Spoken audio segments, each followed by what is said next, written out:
So, I want to just, basically lay out a rant here. 30 years of Reaganomics. What has it done? We have 30 years is cleanly a generation is 20 years more or less. So it cleanly covers at least one generation, half another generation.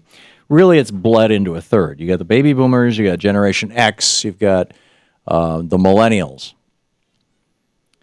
And the Republicans, Reaganomics, I talked about this a little earlier, that in some cases, these conservatives are doing this out of the best of intentions. They really genuinely think that if people are economically insecure, this was Alan Greenspan's phrase, then you have higher levels of social stability and, they will behave themselves.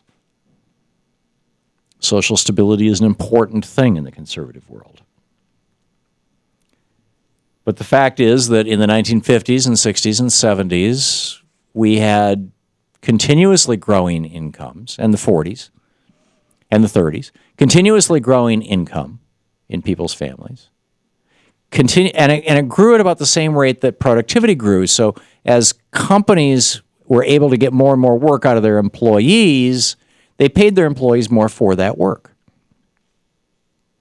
Pretty straightforward stuff. And the result of that was that by the 60s, you had a strong middle class in the United States where, with a high school diploma, you could get a decent job. You could work that job 40 hours a week, and you could have a vacation for a week or two a year, and you could put your kids through school, and you could buy a house and buy a car every couple of years, and even have, health insurance and a pension or retirement benefits.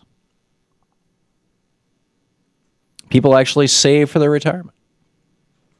And then began the Reagan bubble in the 1980s. As we went out of the 70s into the 80s, we went out of the era of New Deal economics, and into the era of Reaganomics. And we've been in the era of Reaganomics for 32 years. And what has it produced? Well, first of all, CEOs' wages have exploded, which I guess you'd expect. Reagan in his inaugural ball, he basically said, this is it. No more of this Jimmy Carter walking to the White House kind of stuff, and none of this Zachary Taylor, let's invite the people in. It's like, you got to pay. Big bucks, fancy clothes, expensive ball. So by 2008, CEO pay was skyrocketing. And workers' pay was flat. Federal minimum wage actually went down 9% in inflation-adjusted dollars.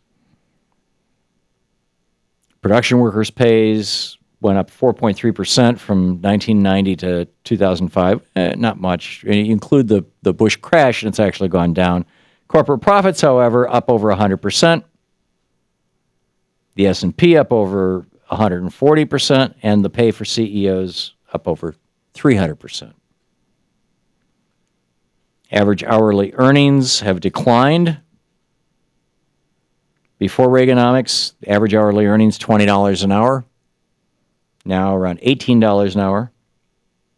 And keep in mind this is an average hourly earnings have essentially stayed the same when adjusted for inflation.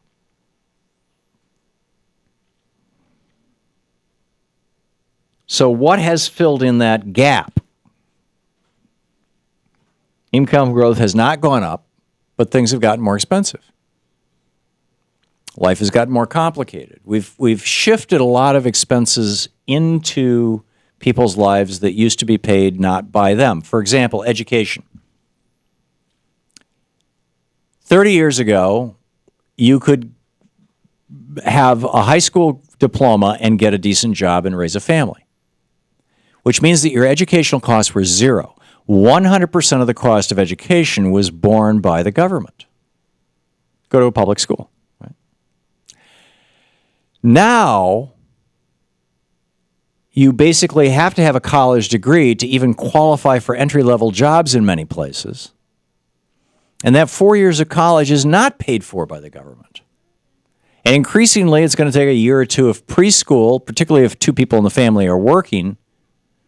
It takes a couple of years. So instead of 12 years of education, we need 16 years, 18 years of education in order to have that same guarantee of just being in the median, just having the average income. And what has that done? Well, now you have to have 16 years of education. It used to be that you could get by with just 12 years of education. 12 years of education, 100% paid for by the government. Now it takes 16 years or 18 years, and 6 of those years are not paid for by the government. So what happens? Parents get tapped out, and then when they're completely tapped out, the kids start getting tapped out. Student debt. You had credit cards being promoted. First people wanted a credit card debt to pay for their kids to go to college. The boomer generation. Or the kids themselves. A credit card debt, if there was a home involved, they would mortgage the home, and now all that's gone. Now it's student debt. Student loan debt.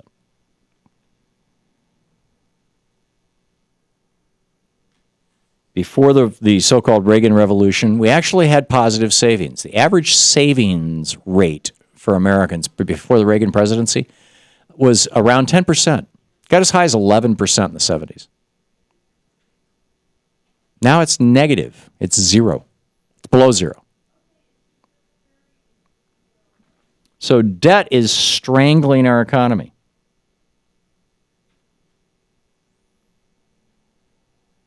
The cost of healthcare has gone up dramatically. The cost of education has gone up dramatically. And meanwhile, last Friday, every now and then there's somebody in the Senate and you think that person kind of demeans the Senate itself by simply being there. Like, how did this guy get in the Senate?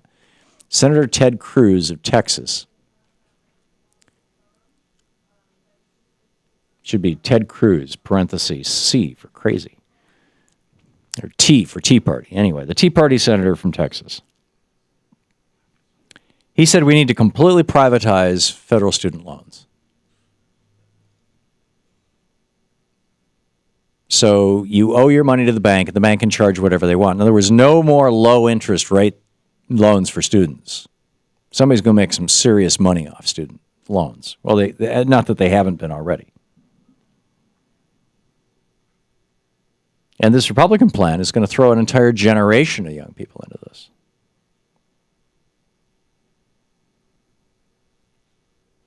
So isn't it time that we started acting like the rest of the developed world? Isn't it time that we provided for free higher education here? And isn't it about time that we started saying, we have $1 trillion worth of student loan debt right now. It's worse than credit. There's more student loan debt than there is credit card debt in the United States. This was not the case before Reaganomics. Student loan debt was negligible. Pretty much the only people who went into debt to go to college before the Reagan presidency were people who were getting graduate degrees, where they knew that they would have exceptionally high incomes. People becoming medical doctors and attorneys. But now it's everybody. Isn't it time for us to say it's time to declare a jubilee, where it's time to wipe out this student debt? And to say from this point going forward, an education is a right, not a privilege, including a college education. I think so. This is the Thom Hartmann Program. But conservatives definitely would disagree. Right? We'll be back with that. 15 minutes past the hour.